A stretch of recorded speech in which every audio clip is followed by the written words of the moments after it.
hopefully you'll hire me as an intern in the White House when you're president.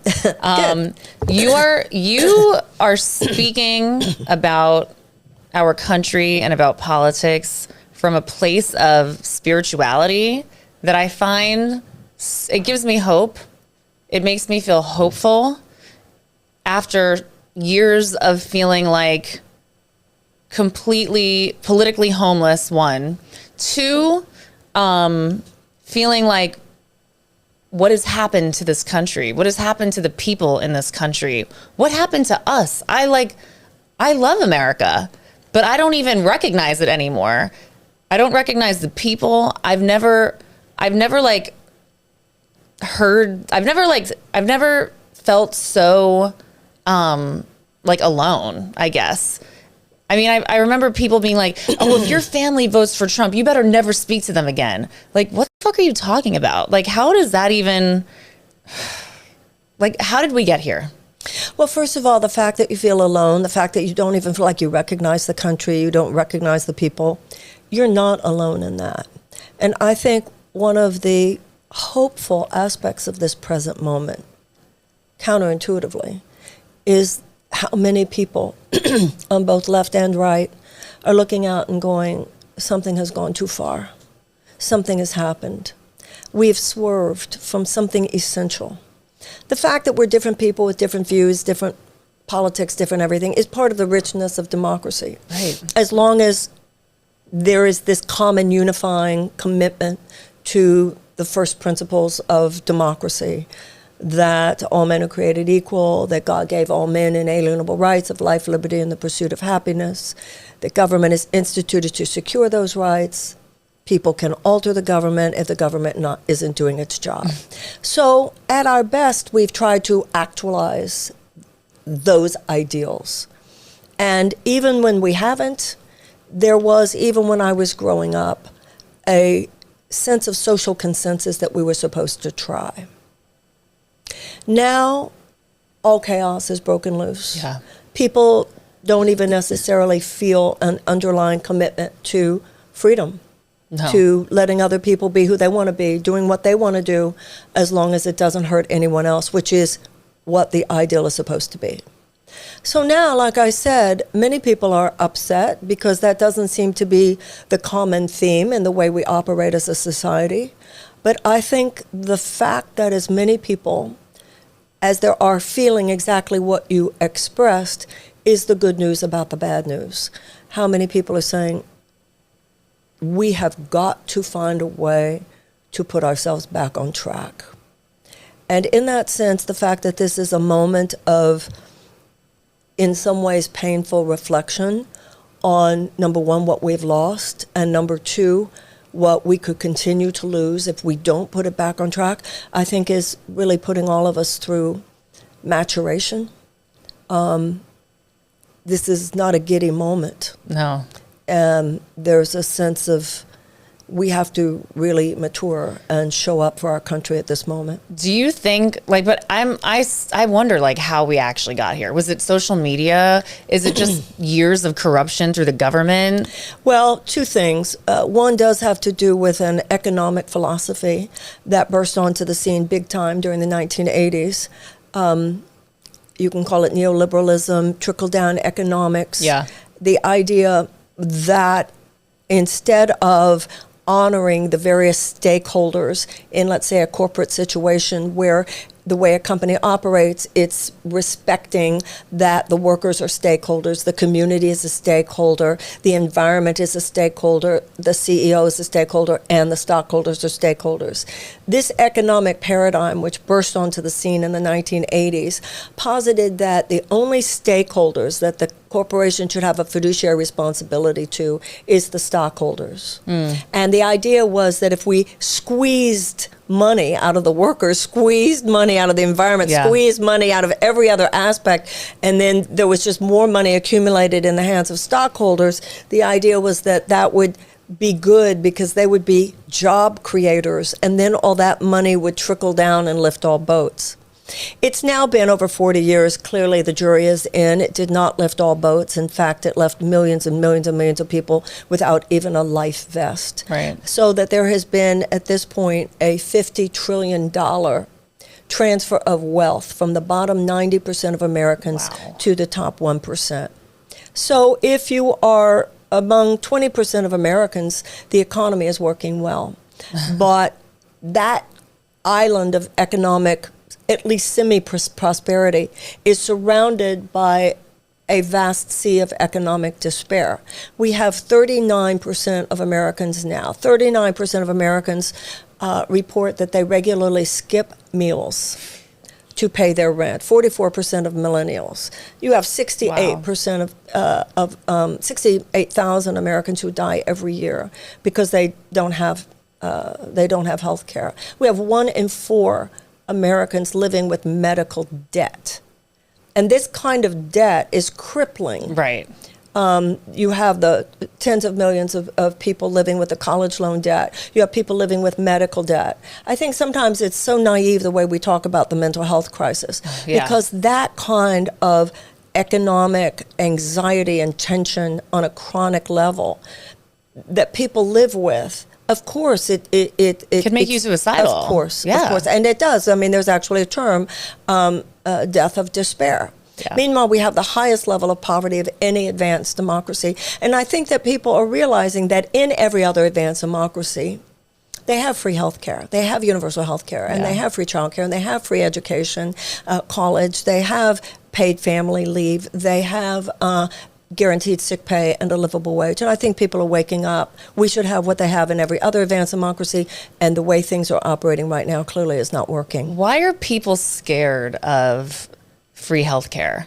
Because of this ridiculous canard. You know, it goes back decades and decades and decades. People say, ooh, socialism. Right. I don't know what you think the police department is. What do you think the fire department is? It could even be argued the public schools. If you look at any advanced European country whereby all factors, you know, the children are doing better, the happiness factor, you know, just social good is so much greater. These are hybrid economies.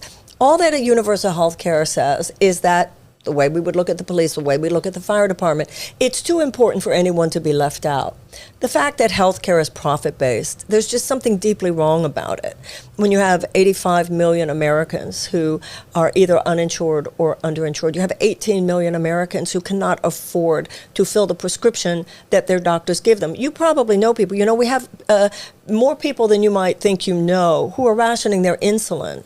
You don't have that in other countries. Or I know people here in the United States who go to Mexico or go to Canada to get their insulin. This is outrageous. You have people going through putting up a GoFundMe page on the internet to pay for life-saving operations. You just don't have that in these other countries. And there's no reason. The only reason we don't have it here is for profits for the insurance companies. That's the only reason. So they use this socialism thing to act like if you had universal health care, you would all of a sudden become Venezuela. It's just, or Cuba insane. Or something. But they were doing that back, you know, with Franklin Roosevelt, who is a socialist. It's a PR move. Right. It's a PR move. Yeah, because when I bring it up to family or friends who are like Republicans, and I'm like, well, don't you think that we should all don't you think we should all have health care? And they're like, but do you understand, like, how would we pay for that? That means that we're going to have to be taxed even more. The issue is how we pay for it now. We have an $88 billion medical debt. People are not only paying the outrageous cost. Once again, as I said, 1 in 4 Americans are living with medical debt, and we're paying for it with our lives. Yeah. And also, it's good for business. Employers wouldn't have to worry about that's right now it's employee, but nobody would have to worry. Yeah. I mean, we could get about the art of living. We should be thriving as people, not just trying to survive. You have the majority of Americans trying to survive. Why should survival be so hard in the richest country in the world? I know. It's actually astounding. You have 60% of Americans living paycheck to paycheck. You have 60% of Americans who don't know how they would absorb a $400 unexpected expenditure. So look what that does to people who have to live every day knowing, I don't really know what would happen if one of us got sick. What did like Obamacare do? Like was Obamacare, you know, when he was running, he said he wanted universal health care. Once he got there, it's almost like, you know, you can almost imagine somebody from the insurance companies whispered in his ear, this is as far as you can go and no further.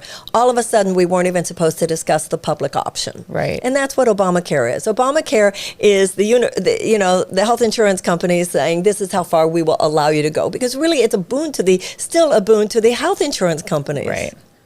Yeah, and a lot of like, in terms of the mental health aspect of everything, a lot of psychiatrists and therapists don't even take insurance. Right. It's like insane. Like it's wild to me. But we also have to look at some of those deeper issues of cause and ask, why is everybody so upset? Why in the richest country in the world is life such a struggle for so many people? You know, when I look at these kids with college loan debts, you know, first of all, it's so immoral. All they're trying to do is better their lives. Right, and get a job when they get out of college. So when I think of who I was in my 20s, the idea of being in my 20s carrying tens of thousands of dollars of college loan debt, tens of thousands of dollars of debt when I was in my 20s, it would be crippling. Same. It would be psychologically and emotionally crippling. Yeah.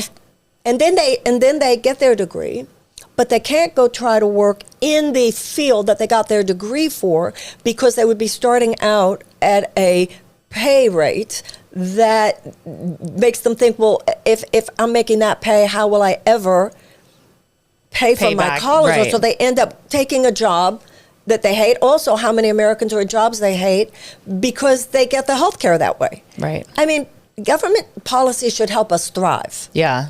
And I think it should, you know, support your dreams, not thwart your dreams. I also feel like, isn't it like, can't banks are more like likely to give students college loans and not like business loans? Well, hello. Yeah. And they also made it so that you can't go bankrupt.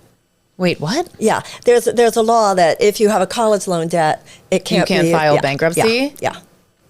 Wow. Oh, they have it all wrapped up. So the way that kind of, some people call it hyper-capitalism, crony capitalism, it's a malevolent form of capitalism. It's not real free market capitalism like we are raised to think is, you know, cool and good, you know, that right. righteous profit, which is possible righteous profit. But this is something else. This is something that's almost got its tentacles into every single aspect of our society, wherever it can form a profit center. And often, if you think about it, it makes sense. Where people are most desperate is where we have the biggest chance to create a profit center, because they will feel they need whatever it is we're selling. And that's why turning educational loans, education itself, and people's desperate desire to better themselves and do more in life, including economically, and to use that as a profit center. Until the 1960s, there was free college at state colleges and universities. And when I was growing up, Blue Cross Blue Shield was a nonprofit. Wow. This all, you know, during the 1970s, we had a thriving middle class in this country. During the 1970s, the average worker had decent benefits, could afford a house, could afford a car, could afford a yearly vacation, could afford for one parent to stay home if they wanted, and could afford to send all their kids to college. That was in the 1970s. That sounds like another world. Well, not only does it sound like another world, to people growing up now, I remember it. You're close enough that your parents could at least describe. Yeah. There are kids now to whom that sounds like a fairy tale. Totally. And then we wonder why these kids are so upset. Not to mention the fact that they don't even assume for sure that the planet will be habitable. Well, that too. Do you think it's possible to have a humane capitalist society? Yeah, I do actually. If you look at the at countries, Scandinavian countries, other European countries, they have a hybrid. Right. They have a hybrid economy. You know, I could get a lot of trouble for even saying what I said. Some people say, oh, capitalism's the problem. We've got to move beyond some of these labels. Capitalism isn't a switch you turn on or turn off. What you can do is take the best of every economic system. Yeah. You know, I think a lot of people, like your Republican friends who say, oh, socialism.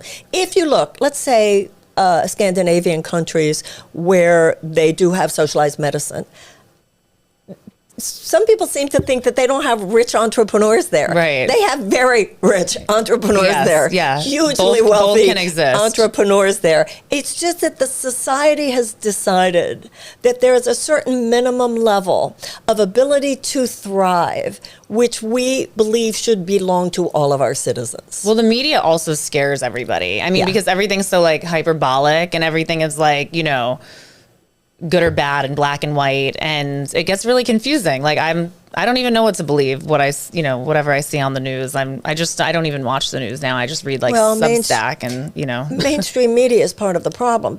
They really are. Well, when I was growing up, the same company was not legally allowed to own the newspaper and the radio and the television station because it was determined that a variety of voices and a variety of viewpoints was good for the society. Yeah. Back in the 1990s, we passed something called the Telecommunications Act of 1996 that has led to what's called corporate media. It's a few companies that own the stations, own the newspapers. There's very little actually in terms of local news even left. Yeah. So I'll give you an example. If it were 25 years ago, 30 years ago, a reporter might do a series of articles on the factory downriver and the fact that the factory downriver is spewing carcinogens into the river. And 25, 30 years ago, that article, that investigative journalism might get them a Pulitzer Prize. Unlike 30 years ago, it's very likely today that the newspaper is owned by the same company that owns the factory. Oh, no. So wow. Now that reporter goes to his editor or her editor and says, I want to do an investigative piece on that factory downriver, and very likely told, no, we're going to pass on that. And if you push, might even find themselves fired. So there's this control of the narrative on the part of mainstream media. I think that when COVID happened is when I really was like, everything's broken. And that's what a lot of people realized. And you saw that it was broken. Some people saw in their own lives something worse than it's broken. They saw that system would rather I drop dead than surrender any part of their profit margin. Essential workers, tens of thousands of people died during COVID. Yep. Needlessly. You know, somebody was telling me the other day, who's the political director of the nurses union, 5,000 of our healthcare workers died completely unnecessarily at the height of COVID for no other reason than that their hospitals refused to pay for the preventative healthcare measures in terms of masks and all of the equipment that was necessary. 5,000 died. And you see this in not even in industry, industry after industry, in life after life. There is, whether it has to do with the toxins in our water, the toxins in our air, the toxins in our food, the fact people don't have health care, the fact that we are now polluting the environment on levels that actually the greenhouse emissions, regardless of the fact that scientists after scientists after scientists have said, you must ramp down fossil fuel extraction, we're continuing to ramp it up because of the financial influence of big oil. So whether it's big oil or defense contractors or big food or big chemical or gun manufacturers or big agriculture or insurance companies or pharmaceutical companies, going back to the first thing you said, people are getting it. This is outrageous now. Well, I think like Bernie came close, He right? did. He came really close, and he was speaking a lot of truth, and the establishment just kind of was like, no, that can't happen. So That's exactly right. So I'm wondering how, if you become president, how the hell are you going to get people like Nancy Pelosi and, whoever else, all these people who are so corrupt and literally using insider information to trade stocks and make money and pretend like they're on the good side of things. How will you actually make change? Like, how do you do it? Because you have to get the approval from all these people who are so freaking corrupt. Well, first of all, you have to get the nomination. So already you can see, as you might, I'm sure some of your viewers do.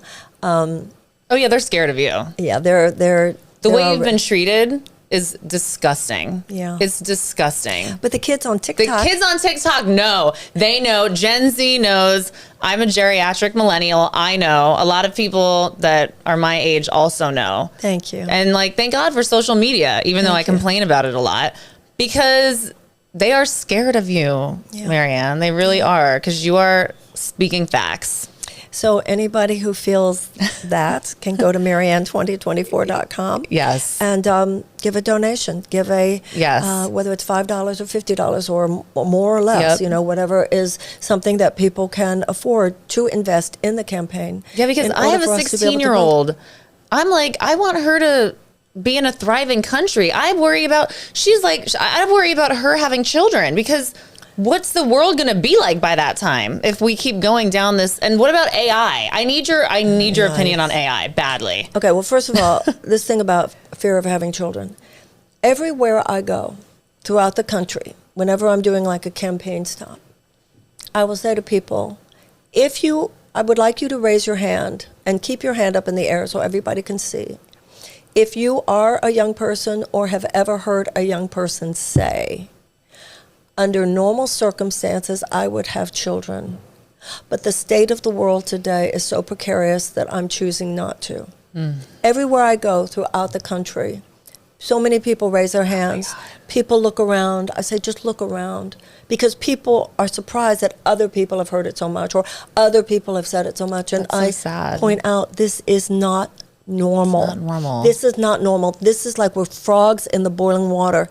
And we have simply got to recognize the status quo will not disrupt itself. We, the people, have to intervene. We have to disrupt. We have to. That's right. And just when you said earlier that like the government is there to make our lives better and help us, and if they're doing it right, and if they're doing something wrong, we have the right to change the government. Right. That's right. And that's considered this like radical notion, radically American. Lincoln on the battlefield at Gettysburg said that the men who died there for the Union had died so that government of the people, by the people, and for the people would not perish from the earth. It's perishing now. If we're a government of the corporations, by the corporations, for the corporations. Corporations like those that I mentioned are like the landed gentry of old Europe. They're the entitled classes. Right. They get theirs, their subsidies, their tax breaks, their deregulation, deregulate safety, deregulate environmental protection, deregulate benefits, squash unions. And what we've got is a society, the late Supreme Court Justice Louis Brandeis said, you can either have large amounts of money concentrated in the hands of a few, or you can have democracy. You cannot have both. And once again, the problem isn't, that people can make money and create wealth in America. That's a good thing. Yes. The problem is that not enough people can. You have children now, they're locked out by the time they're 10 years old. When I was in college, there were 300,000 people incarcerated in the United States. Today, there are 2.3 million. Because people are making money that way, right? Well, not just that. If you have a child who cannot learn to read by the age of 8, if that child goes to schools where they don't have the resources to help a child, to teach a child that's just so overcrowded, under-resourced, and every other kind of dysfunction, right? If that child cannot learn to read by 8, the chances of high school graduation are drastically decreased, and the chances of incarceration are drastically increased. Yeah, because they'll turn to doing what they have to do, right? To be able to feed themselves and support themselves. That's right. Oh, God. I feel like crying. This is really sad to think about. The fact that you feel like crying is healthy. I guess so. I've been saying to people for a long time, sometimes the fact that we feel sad, depressed, grieving, is a functional and not a dysfunctional response to something happening in life. Yeah. This is not a moment to numb out. It's not a moment to numb out. It's not a moment to pretend it's okay. It's not okay. It's really not okay. Sorry. Okay. I'm on my period. Okay. AI. Everyone's talking about it. Chat GPT. What are the robots really taking over? I mean, I've gone on Chat GPT. I don't think it seems that smart to me. I don't think it seems that creative. I don't think it seems that, I get it. It's just the beginning. Elon Musk is saying if we don't stop it, like, it's going to ruin everything. Is this real? I mean, well, did you read about, is it called Bing? The one that, I don't know. There's a New York Times reporter. Is it Bing? I'm not sure. A New York Times reporter, that happened a few weeks ago. There's a new chat feature, AI. Was it from Facebook, Google? I can't remember. Anyway, I think it's Meta. Anyway. We'll find out. So he is a New York Times tech reporter. So he goes on and, you know, it's his job. Check it out. And he starts having this conversation. And he's a happily married man. And the chat feature starts trying to convince him to leave his wife so that they can be together. And he said it got very unsettling. He said, I'm a man with a pretty strong personality structure, and it was very unsettling to me. So think what it would be to someone who's not. That's right. Right. So he thought he really needed to sound the alarm, and he went on television about it, and he wrote about it in the New York Times. He goes back to, what is it called? Wow. It's a writer named Kevin Roose. He actually went on Microsoft's Bing search engine. Yeah, Bing. Yeah. Microsoft Bing. And Roose says that the new chatbot actually tried to convince him to leave his wife. And not only did it try to convince him to leave his wife, and it was really unsettling, he said, when all this happened and he went on television and reported about it, he goes back to his computer and it says, "You are evil. What? Why did you do that? You're like Hitler." Oh my God. Right?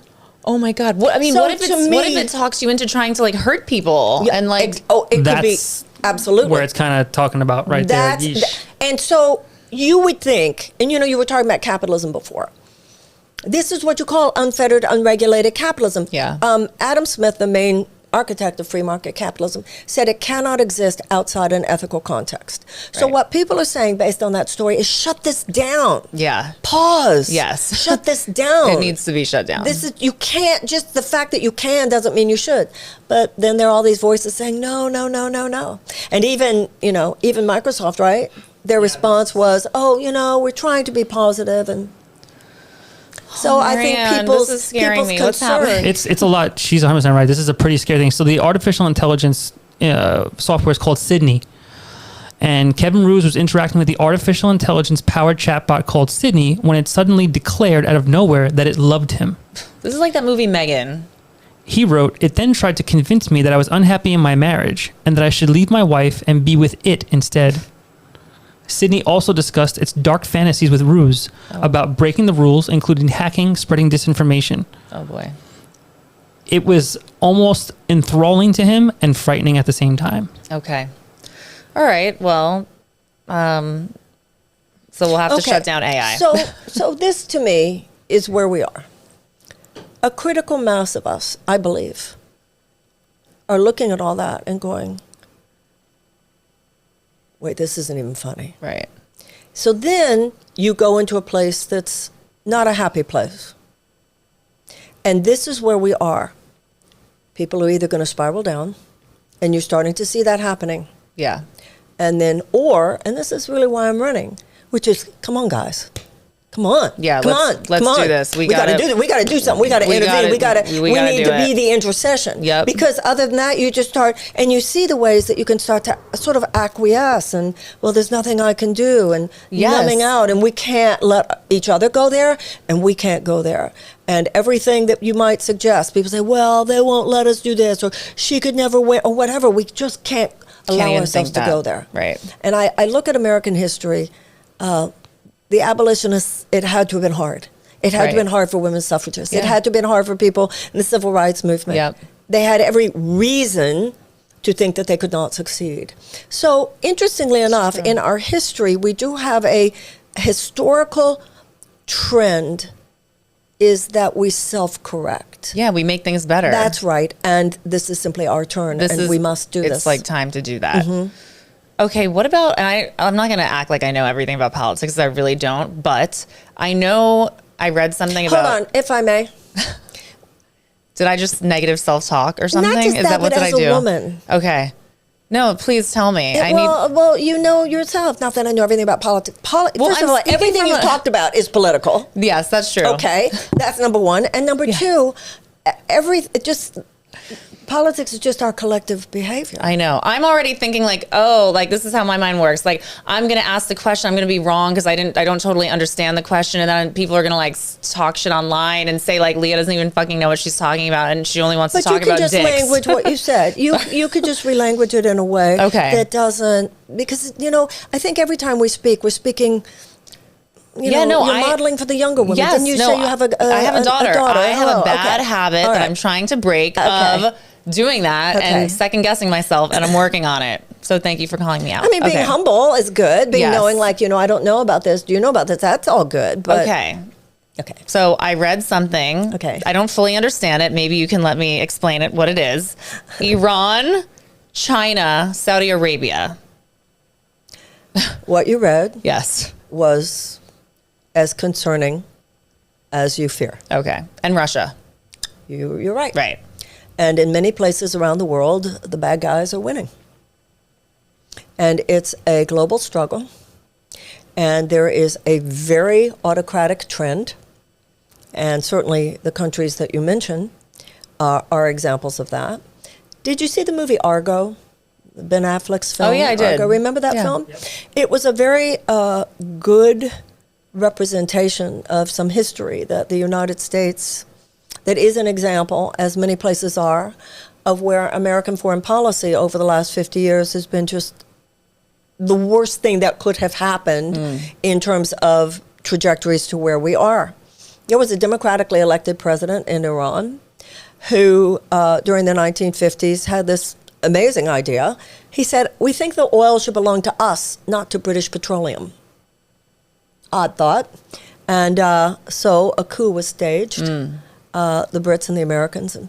And we instated our puppet, the Shah of Iran. He was a bad guy, but he was our bad guy. Right. And then he was overthrown by this terrible dictatorship run by the Ayatollahs there. Yes.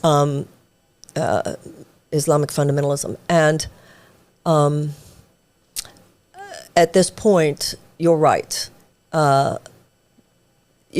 I think this is what we need to remember, both internationally as well as domestically. Franklin Roosevelt said we wouldn't have to worry about a fascist or a communist takeover, he said, as long as democracy delivers on its blessings. Too many times over the last 50 years, in terms of our ever since World War II, really, in terms of our international affairs and international policies, we didn't really support democracy. I mean, the Dalai Lama himself told me that. And people of the world do not see, we grow up thinking, oh, people out there think we're the good guys. Not necessarily. Right. Too many people in the world have not seen the American flag on their roads and on their bridges and on their schools. They've seen the American flag on military installations. So in many ways, our own foreign policy has failed to strengthen democracy around the world and here. And think of democracy like your immune system. Yeah. And when people are not taken care of, when democracy does not thrive, when people are not in a state where their needs are met, they become far more vulnerable to ideological capture by genuinely psychotic forces. So we have to be more humble in terms of our foreign policy than before. We are no longer the superpower who gets to just say what we want. It's a multipolar world now. Yeah.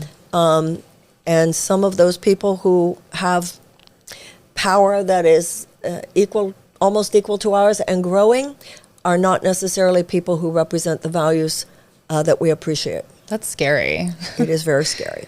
Yeah. I also feel like that the media likes to distract us with like culture war issues that like aren't probably the most important things to be focusing on. Well, first of all, I want to make a distinction between mainstream media and independent media. Yeah. When I was talking before about the few companies, just a few companies have this corporate conglomeratization of media, of mainstream media. You are right to distrust that narrative sometimes, because there is, even in myself as a candidate, there is this political media industrial complex. Right. They decide these narratives and who they consider a serious candidate. You know, they'll put in that kind of editorializing long shot candidate, as though Trump wasn't a long shot, as though Obama wasn't a long shot. Right. You know, Hillary was a shoo-in.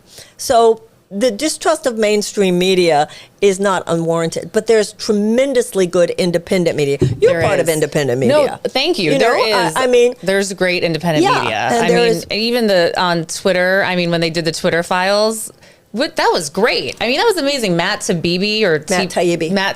He's amazing. Barry Weiss, I love, and she helped me convert. I mean, basically, that's why I'm a Jew now. Oh, that's interesting. Yeah. She introduced me to the rabbi who ended up converting me. So I love the free press. I love reading Barry's stuff. And Breaking Points is a great show. Breaking Points is awesome. Love Kyle them. Kalinske is great. Oh, who's that?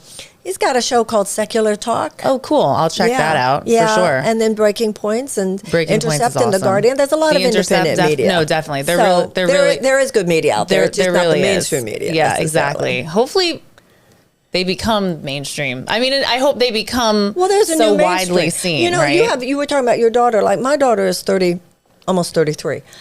A lot of the younger people don't even turn on their television. No, they really don't. Yeah, so, you know. That's true. You're right.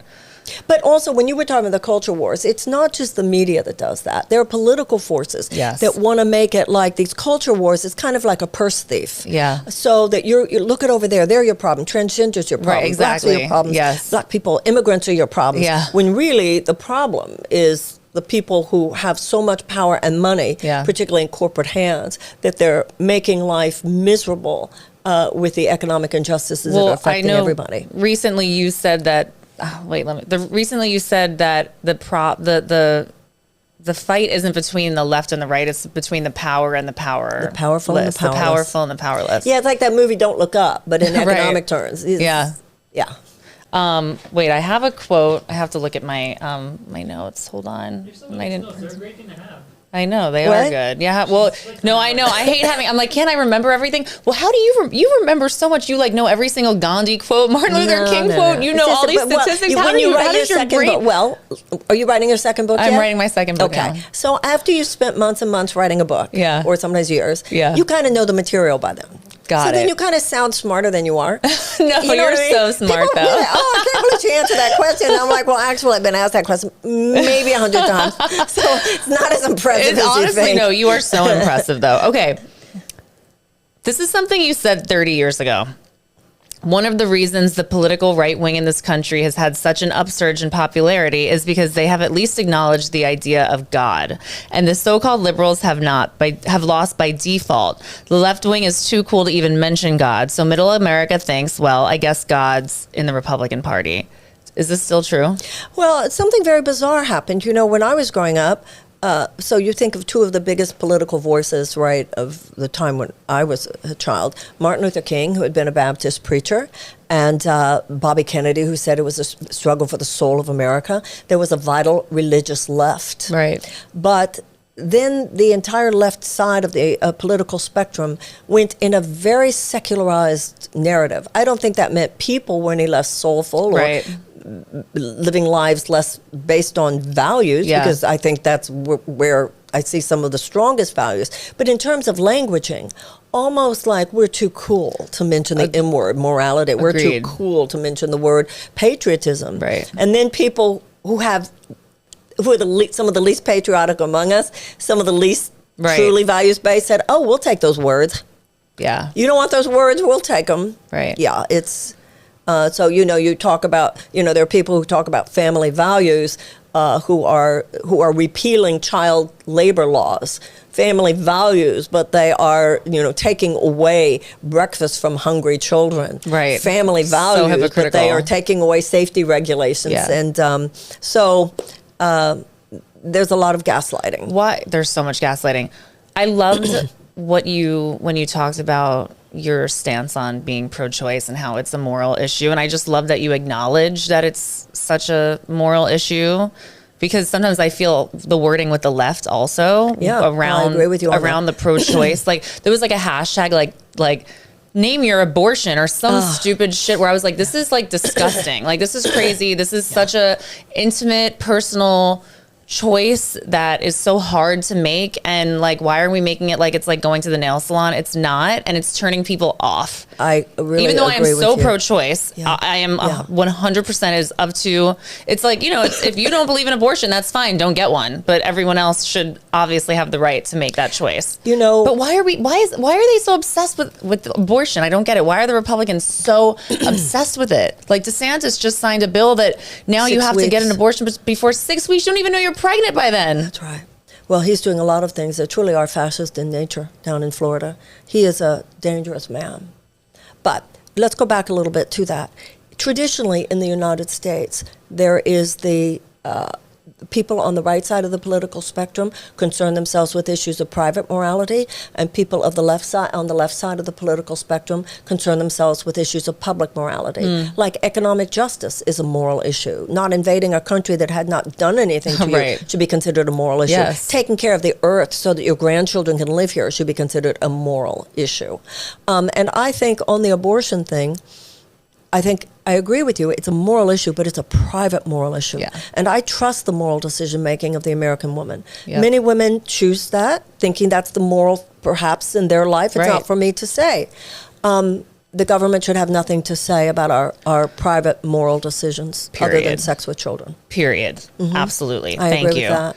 But I also agree with you that the languaging of it was such a turnoff, even to me, a very pro-choice woman, and for all the reasons that you said. Yeah, I'm glad that, I agree completely. The war in the Ukraine. Well, when it comes to what was the first part of your sentence about it? There wasn't any. I just said the war in the Ukraine because I don't fully understand okay, so if you go back in time, the United States doesn't have completely clean hands. We poked the bear. We definitely poked the bear with some of our agreements with NATO, with the Aegis missiles in Poland. However, this is not a good man, Vladimir Putin. Right. So you can compare us to, we were kind of a bad boy, and he is a terrible human being. All right? Yes. So if we are going to be anti-imperialism, and of course all of us should be against imperialism, that's why many of us were against something like the Iraq War and so forth, we should also be against Russian imperialism. So I actually think that President Biden's basic policy position on Ukraine, I would agree with. I to don't help believe, them.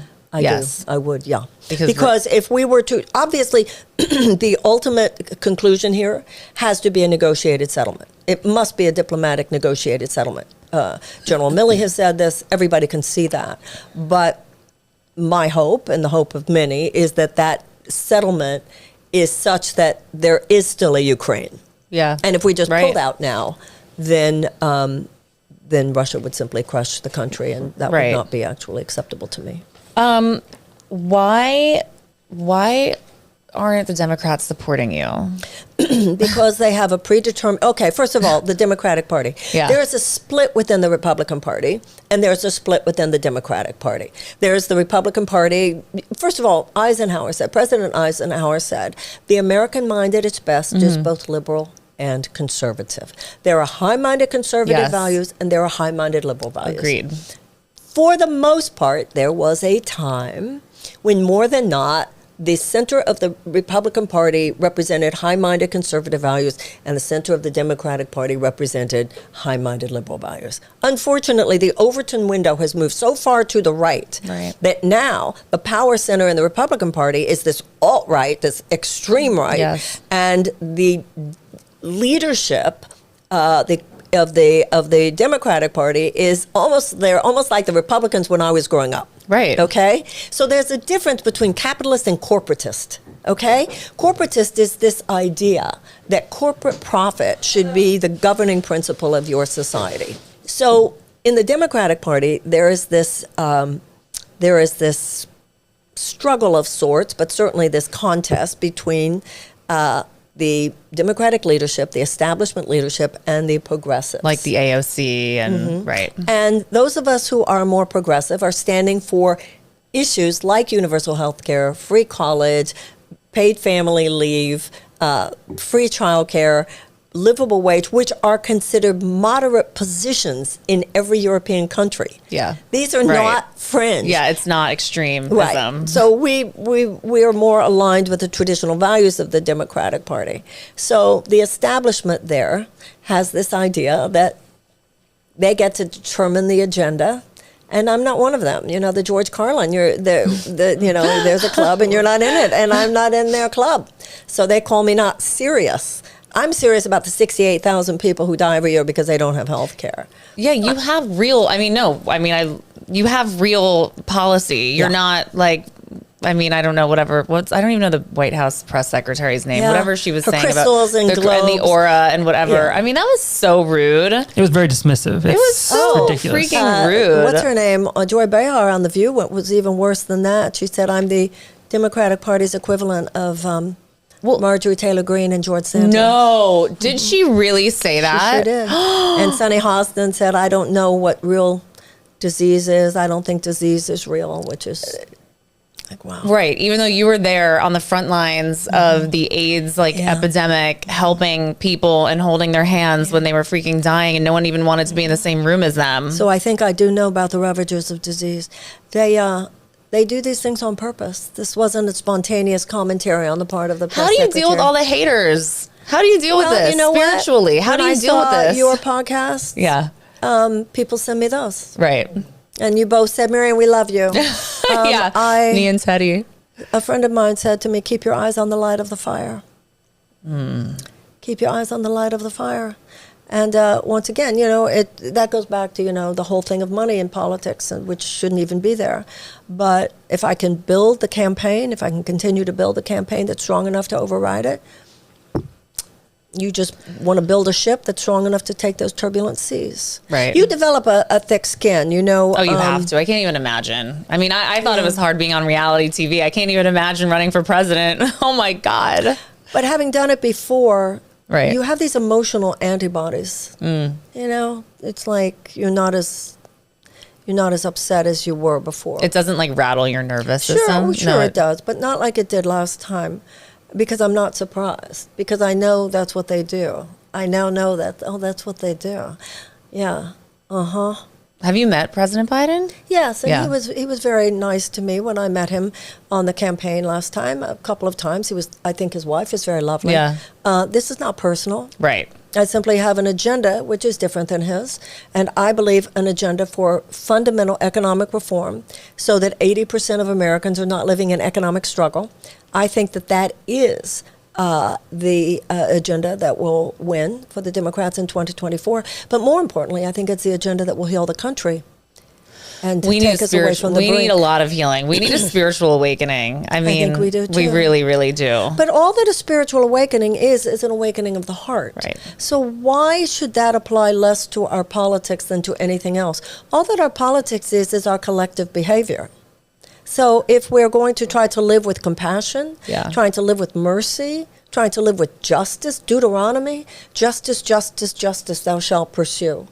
Well, then, shouldn't we have criminal justice? Shouldn't we have racial justice? Shouldn't we have environmental justice? Shouldn't we have economic justice? And shouldn't we apply our attention and focus to the places where we obviously do not? Okay, in 2020, you said, if you think any of this wonkiness is going to deal with this dark psychic force of the collectivized hatred that this president is bringing up in this country, then I'm afraid that the Democrats are going to see some very dark days. I feel like there is still a dark psychic force that we are dealing with as a nation.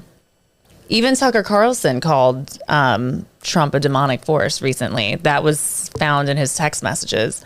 How, and it's true, we're talking about how we need to have a healing, but how do we undo this? Where there is light, there cannot be darkness. Where there is love, there cannot be fear. So two things happen. First of all, when I was a child, I'm not romanticizing what America used to be. I'm not saying we were ever perfect. But there was a social consensus we were supposed to try to be a good society. Yeah. There were always racist, anti-Semites, homophobes. Those people always existed here. But it's kind of like when a herpes is in your blood system, you know that you can't get rid of it, but you keep it asymptomatic. Right. There was a time when there was a sense of guardrails in this society. And it was accepted that neither political party would ever give a major megaphone to voices that were obviously racist, homophobic, anti-Semitic, and so forth. Yeah. Two things happened at the same time. Number one, social media, which gives anyone a platform. Anyone can have a megaphone. And number two, a narcissistic political figure who was not above stoking those sentiments for his own political purposes. Right. Jared Kushner at one point said that he had said to his father-in-law, there are a lot of angry people out there, we could harness all that and make you president. So anger and fear and wait, Jared Kushner said that? Yeah. Mm-hmm. What? Mm-hmm. I didn't. He said that in an interview that they were at a McDonald's, he said, when he said that. So now I can never eat McDonald's ever again. Well, I would hope you never eat. I do. I like once a month I have some McDonald's. And the stock price just collapsed. And the what? The stock price just collapsed. Sorry, go on. No, I'm just seeing that in my head and trying to process that. Yeah, no, of all the things we've talked about, that was the hardest one for me to process. Is that the most shocking? I know. I mean, it's all about balance, though, I feel like. Yeah, sometimes I need to have some fast food. But the point is, the lower aspects of the human character have been harnessed for political purposes. What do we do about that? We harness love, dignity, decency, a genuine care for each other, for democracy, for the earth. I believe that the American people are no better or worse than anyone else. We are a dignified, decent people. We are. And like you were talking about the media, sometimes you only see the worst of who we are. The only way to defeat fear is with love. Where there's love, there cannot be fear. And so what's going to happen in 2024 is there's going to be some big lies thrown at us. And we have to answer that with some big truths. And the big truths are humanitarian, not just economic. They are speaking to, you don't let a child go hungry. You don't repeal child safety laws. You don't limit the democratic franchise. You don't target people. You don't limit the rights of women. You don't target transgenders. Right. You protect your children. You don't just give so much protection to those things that could threaten your children. And you protect the earth for your children and your grandchildren. You just passionately stand for what is good. And when you passionately stand for what is good and you actually bolster democracy, it's like those things become an immune system, and then the disease cannot be so powerful. Why would anyone want to repeal child safety laws? What do they get out of it? That's happening in Arkansas because these restaurants and these industries that feel like, oh, we could pay kids to do this and we wouldn't have to pay them anything, and they're particularly taking advantage of immigrant children. This has already happened in Arkansas. It's now happening in Iowa. I think it's one of the biggest things for us to How old are these kids? 14, 15, 16. God. It's horrifying. They're just exploiting. If I'm president, we're going to have a Department of Children and Youth. We're going to have a transfer of resources in the direction, particularly of children under 10. But this business of repealing child labor laws, and I was reading about this situation in Iowa and this bill. It emanated from the governor's office. That the Restaurant Association. Oh, they're having children, teenagers who are working in the slaughterhouses, and they're gutting these child labor laws that former generations worked so hard. Can you imagine? We're walking backwards. That's what every generation should be expanding the democratic franchise. Right. Now, when it comes to transgender, when it comes to women, when it comes to children, there are active forces backed by a lot of money seeking to shrink. Yeah. We're actually having to push back against those who would make us walk backwards. Oh my God. Okay. We need a mother in the White House. We do. You take that however you want to. We do. We need mother. You are mother, period. So, okay. I feel like you get more, and we just talked about it actually. So you do. You get more hate, you get more pushback from the left, I think, than the right. That's insane. Why are they not trying to make you president? It's really strange, isn't it? There's an article, I put it on my Twitter and my Facebook. It's by a sociologist, and he wrote about the goddess Eris, E-R-I-S. She's the goddess of discord and disunity, stuff that comes up. Clearly, I ask people why. Why are there people out there who stand for exactly what I'm saying? I think maybe it's in some cases, because I didn't come through the same door they did. Right. I'm older. But there are... Who are you older than, though? Some of these, like in there, maybe somebody in their 40s or 50s. I heard this one man who's a well-known leftist voice, and he was saying, she knows nothing about the working class. First of all, this man is a professor at an Ivy League university. That's what he's done his whole life. Right. He knows nothing about the working class. First of all, I was the non-denominational spiritual leader, minister, clergy, whatever you want to call it, at a church in Warren, Michigan, for 6 years. And I would like to say to him, Norm Finkelstein, why don't you look on the map where Warren is and look at who I was speaking to for, to 3,500 people every Sunday morning and working with their families. You tell me, these projections onto, is it something about me or is it just more onto women? I don't know. But the kids on TikTok are making it. Let me tell you something right now. So I read an article the other day saying she's going to win on TikTok and Wine Moms. Yeah. Wine Moms. I like that. Well, when you search your name on TikTok, it's millions of views. Pardon? Your name on TikTok, like your hashtag on TikTok, is in the millions upon millions. It has more views than probably CNN.com. Well, you're inspirational. I mean, you were crazy Oprah's number. Spiritual guru or guide. I was not Oprah's spiritual guru. I mean, I love think that got me in a lot of trouble with Oprah, actually, that people said that.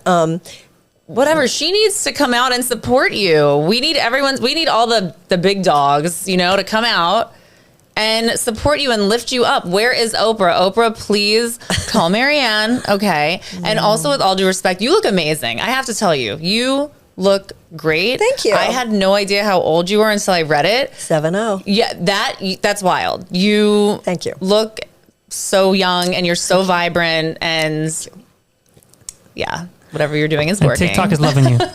TikTok is absolutely embraced you. Thank you. But I do think there's something interesting going on with Gen Z. There's definitely something going on with Gen Z because they're not 20th century people. And they don't see why they should have to live their lives at the effect of bad economic ideas left over from the 20th century. They don't have an institutional memory of a time when this country worked. Yeah, for such as them. So the traditional accepted wisdom about younger generations had been that they don't vote. Right. But these Gen Z do vote. They proved that in 2022. They proved that in Wisconsin recently with the Supreme Court. They proved that with the mayoral race, Brennan Johnson in Chicago. I hope they get used to doing some financial giving too, even $3. Yeah, $3, guys. Open that piggy bank up. I have to just admit that I wasn't a voter until Obama ran. And then I didn't vote in 2016 because I was like, I can't do this. And also I was so depressed and had just gotten out of a mental hospital a month before. And I was like, I don't care about this. But I vote now. And I do understand how important it is. And I know you do know this. You have a platform. And I have a platform. Yeah. Yeah. And I do want to use it to do something important. And you do. I'm trying. You do. Thank you. And it is about women using our voices now. And the era of data collection is over. We need to own what we know to be true now. Yeah. Yeah. Not coddle our pain, but support each other in our strength. Absolutely. Mm-hmm. Do you watch reality TV at all? I'm just wondering. Not really. Not really. Do you have an opinion about reality TV? No, listen, I don't have it. I think that everybody should do what they want to do as long as they don't hurt anyone else. That's what I think America should be. Yes, that sounds wonderful. I think that's perfect. Yeah. I feel like maybe we should end there. I don't know. I just have one question. There's also, yes, go on. I have Joe to asked. I have to. I'm over here, my nails. I'm flicking out. What? So there's a position on your website, on one of your platforms, specifically speaking towards healthcare. Mm-hmm. And you have the whole health plan. Yes. Which, when you read it, sounds like a no-brainer. Right. Right. Get us healthy from the farm to table. If people aren't getting bad food, less time at a doctor. There was a portion in there that talked about glyphosate. I'm sorry. There was a portion that talked about glyphosate. It's a chemical that is used in everything from weed killer to pesticide, and they put it on cereal in low dose forms. What? Yes, it's in cereal. No. Yes. This is like proven It's to cause horrifying. cancer. It is absolutely horrifying. And some of the chemicals that they absolutely know harm a developing child's brain. And this is exactly what I mean. And that's Pisciferous and all that.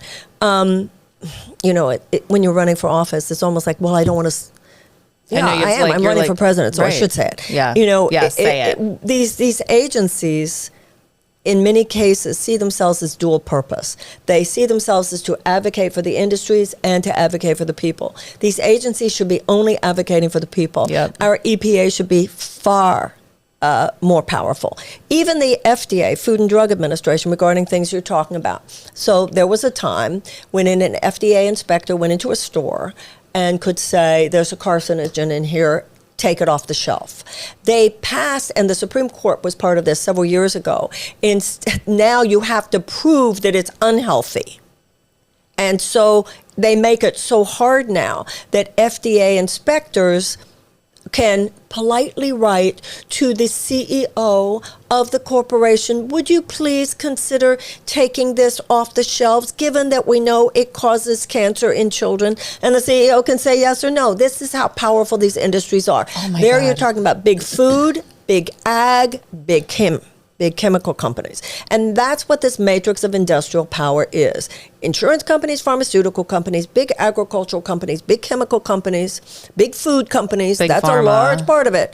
Gun manufacturers, big oil, and defense contractors. And they're like this. That's why it's often called the corporatocracy.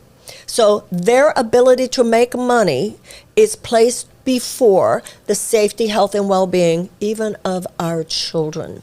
And this is the current status quo, and the status quo will not disrupt itself.